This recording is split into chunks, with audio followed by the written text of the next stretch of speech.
Most people will say they despise serial killers and don't want to glorify them. Yet they will often find themselves struggling to avoid the newest true crime podcast or documentary. Some of the most listened to podcasts, most read books, and most watched TV shows are about murderous men. This may leave some wondering, what is the psychology behind this strange behaviour? Our fascination with serial killers is part of a broader tendency that humans have to be intrigued by dangerous situations. To better understand our fascination with serial killers, we first need to understand our evolutionary relationship with predators.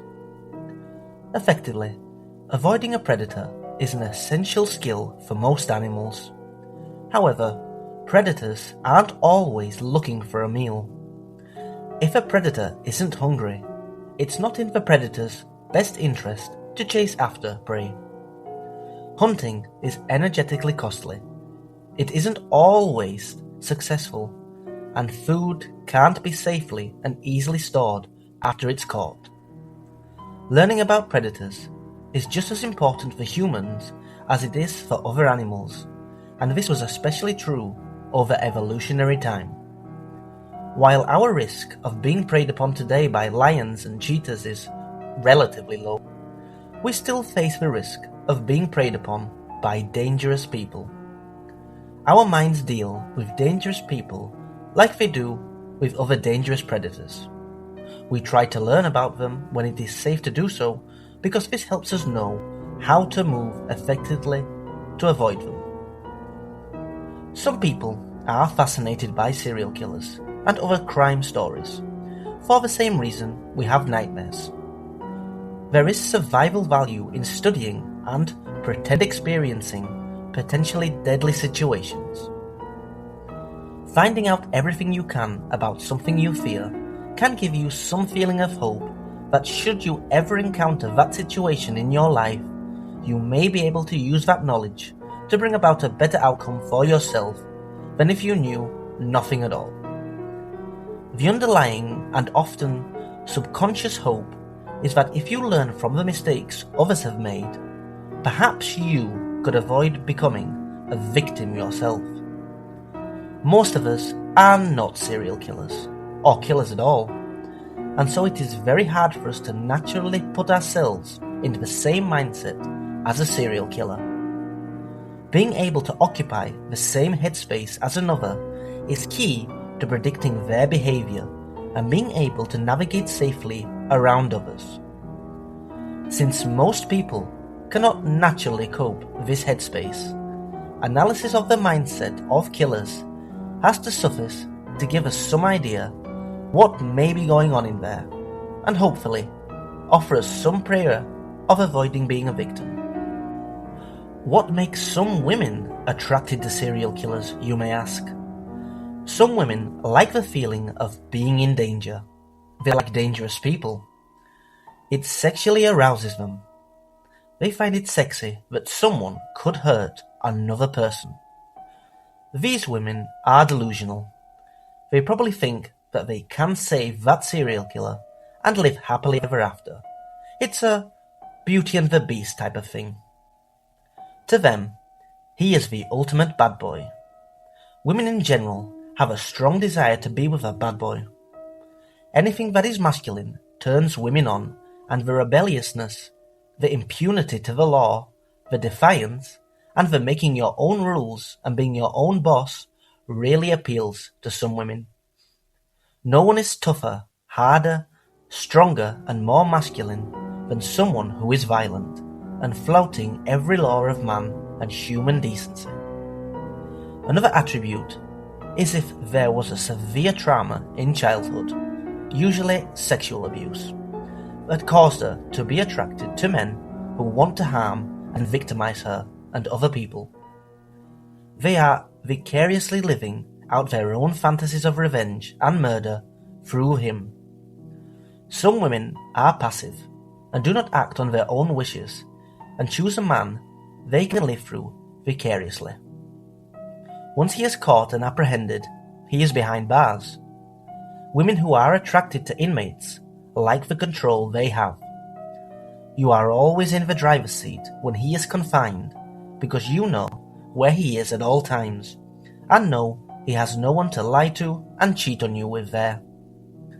They are deeply narcissistic and have a lion's tamer's complex where they think they are so brilliant and special, they alone can cure a man who is irredeemably evil. She thinks that she is a wizard.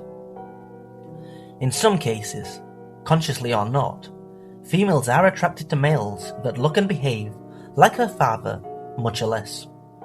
Women who are attracted to serial killers are attracted to the abuse and violence, which means that their fathers have been abusive and violent to them or others. The amount and type of abuse the females have been through may not be the same as the abuse they have grown to be attracted to, but it is still a base. Serial killers are mostly men. As such, the people sexually attracted to them are mostly women. But there are also homosexual men who are fascinated with serial killers. Some serial killers even amass fan clubs. In the case of Richard Ramirez, better known as the Night Stalker, even one of the female jurors in his trial, Cynthia Hayden, fell in love with him while the grotesque details of his crimes were laid out for the court. Afterwards, Hayden made talk show appearances to openly defend Ramirez from critics, calling him a caring guy who hadn't had a fair trial. On top of that, Ramirez married one of his fans, a woman named Doreen Luo, who flooded him with letters during his incarceration and was giddy with excitement when they finally tied the knot at San Quentin. A widespread adoration of serial killers is a glaring cultural phenomenon. Ted Bundy, the notorious sex attacker, murderer, and necrophile, was inundated with fan mail as he awaited execution for his nightmarish past.